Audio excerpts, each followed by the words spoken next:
Our next speaker is a multifarious, multi-talented person. He's a poet, he's an author, he's a banker, he's a software professional, he's a bilingual speaker, author, and all of these things. And he will be talking about, from the elective or presentation mastery, his evaluator is Toastmaster Abhilash. May I request Toastmaster Abhilash to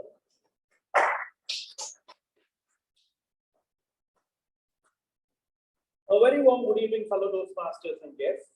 Toastmaster Nagendra Bharati is delivering his level 3 elective from the part presentation. This particular project is titled Using Descriptive Language. The purpose of this project is for Toastmaster Nagendra Bharati to practice writing a speech with an emphasis on adding language to increase the interest and impact. All the best, Toastmaster Nagendra Bharati, and back to you, Toastmaster of the day.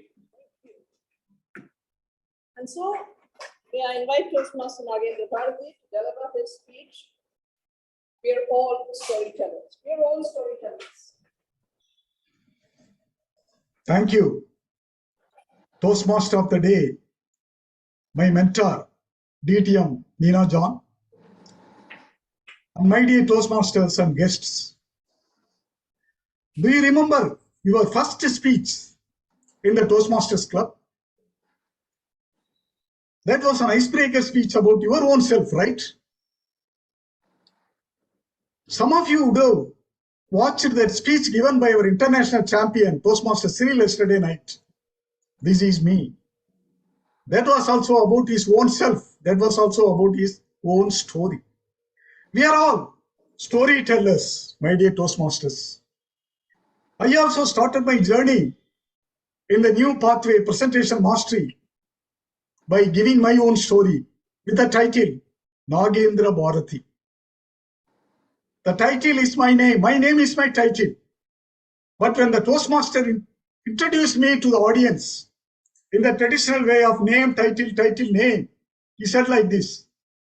Next speaker is Nagendra Bharati. Nagendra Bharati. Nagendra Bharati. Nagendra Bharati. That created a little bit of laughter. So I started the speech with the theme of my name. There I introduced a descriptive element, a literal element into the speech. Let me share my experience in adding descriptive element into my speech in the Toastmasters Club. The second speech, that was about my dream. The title was Live Your Dream, Live Your Dream. I talked about my dream to become an actor.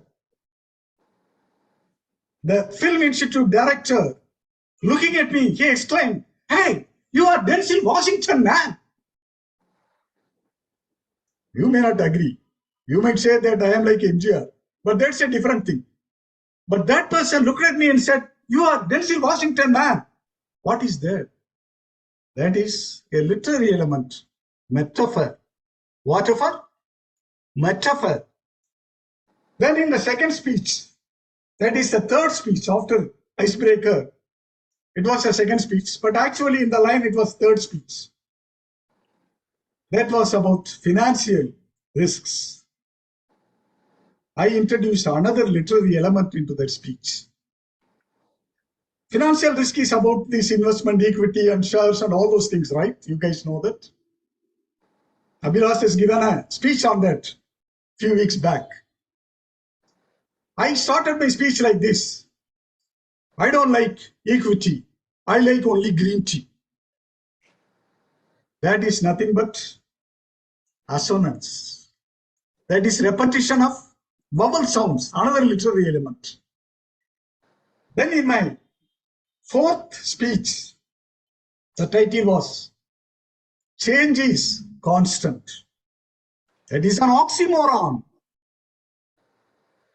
Then in the fifth speech, that was a lot of pun and exaggerations. It was about cockroach karate. What is that exaggeration? It is nothing but hyperbole. I introduced a lot of scenes with my karate master, exaggerating so many things. This karate master looked at me and showed those cockroaches inside a glass jar in front of him. And then he asked me to watch carefully. See, those cockroaches are taking their hind legs behind and putting that in a position. This position is called cockroach position. And then they push it. That is called cockroach punch. By the by, if you are blessed enough to see cockroaches in your home, have you noticed that they are ferocious? When you try to kill them, when you point that towards them, what do? They don't go backwards. They come towards you, right? That is exaggeration, hyperbole. Then in the sixth speech, mentor's memories. The charisma of our DTM Neeraja, my mentor, helped me to improve that speech. That cockroach approach speech. She wanted to add one more scene, adding to the theme and the plot of that speech, adding some more humor. She asked me to bring my granddaughter inside with a cup of coffee. And then when we are practicing karate, let me put a punch and kick. And then let that coffee spill over the floor and let it create another confusion and humor. That is what the charisma of DTM Neeraja, my mentor, did for me. That was my sixth speech. And then my seventh speech, that was take up tag roles. What is the take up tag roles? TT. That is nothing but alliteration, repetition of consonant sounds.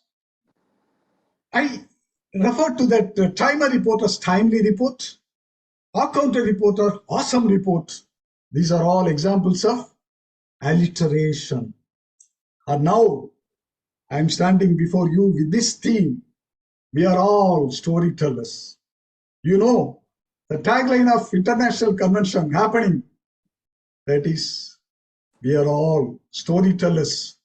We all started our journey with a story, with our story in our icebreaker speech. I have also started like that, and I am continuing that story with a lot of descriptive elements and literary elements. I hope you will also continue like that. And you will reach the stage one day like Toastmaster Cyril, repeating your icebreaker speech or the winning speech in the Toastmasters convention. I wish you all good luck. And now, you all agree that we are all storytellers. We Toastmasters are all storytellers. Over to you, Master Toastmaster, Master Storyteller of this club, DTM Neeraja. Thank you.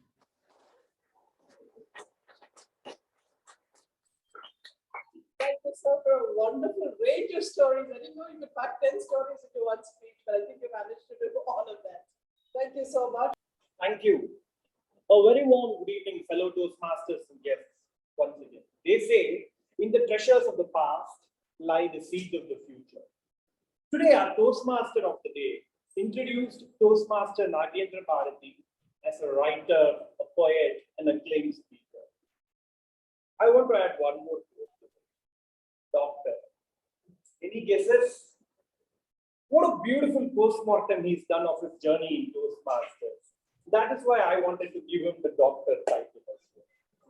Now let me move on. Toastmaster Nagendra Bharati. Let me quote one particular quote for you. There is one saying which goes, give the toughest job to the laziest person to do it in the most effective way. Let me leave out the laziest person part. But today was indeed a very tough job for you because the project that you attempted was a literary mentioned project where you had to use so many elements of literary speech, similes, humor, metaphors, what more, alliterations and everything. And what a beautiful thought of you to just take it out from each and every one of your previous speeches where you've done a few elements of that and come here and give it into a speech. That was indeed truly amazing. The second thing I wanted to really commend you on was the way you used gestures. Be it when you went back like this and stood for cockroach karate, or how you exhibited how the coffee spilled out. What a beautiful gesture, what beautiful gestures you exhibited today. The third commendation, without saying, your vocal variety. Be it the polished language when you talked about your mentor memory speech, or the suddenness of how you knocked over your coffee when your niece was doing homework. Brilliant use of vocal variety in your speech, Toastmaster Nagendra Bharati. It was indeed an amazing, amazing speech. Now, moving on to the recommendations. Perhaps what I wanted was just one small thing. There were instances of so many speeches, and I felt there was a slight disconnect. If all these incidents had been brought together a little more cohesively, it would have been an absolute killer of a speech. I felt the incidents were a little scattered, probably. That is all. To summarize, Toastmaster Nagendra Bharati, excellent vocal variety, excellent gestures, and beautifully meeting the project objectives. A little more cohesiveness of the incidents. And there were two questions asked in my evaluation note. Were you interested? Were you engaged? And let me tell you, it will not be a hyperbole to say you rocked. Back to you, madam, Mr. General Evaluator.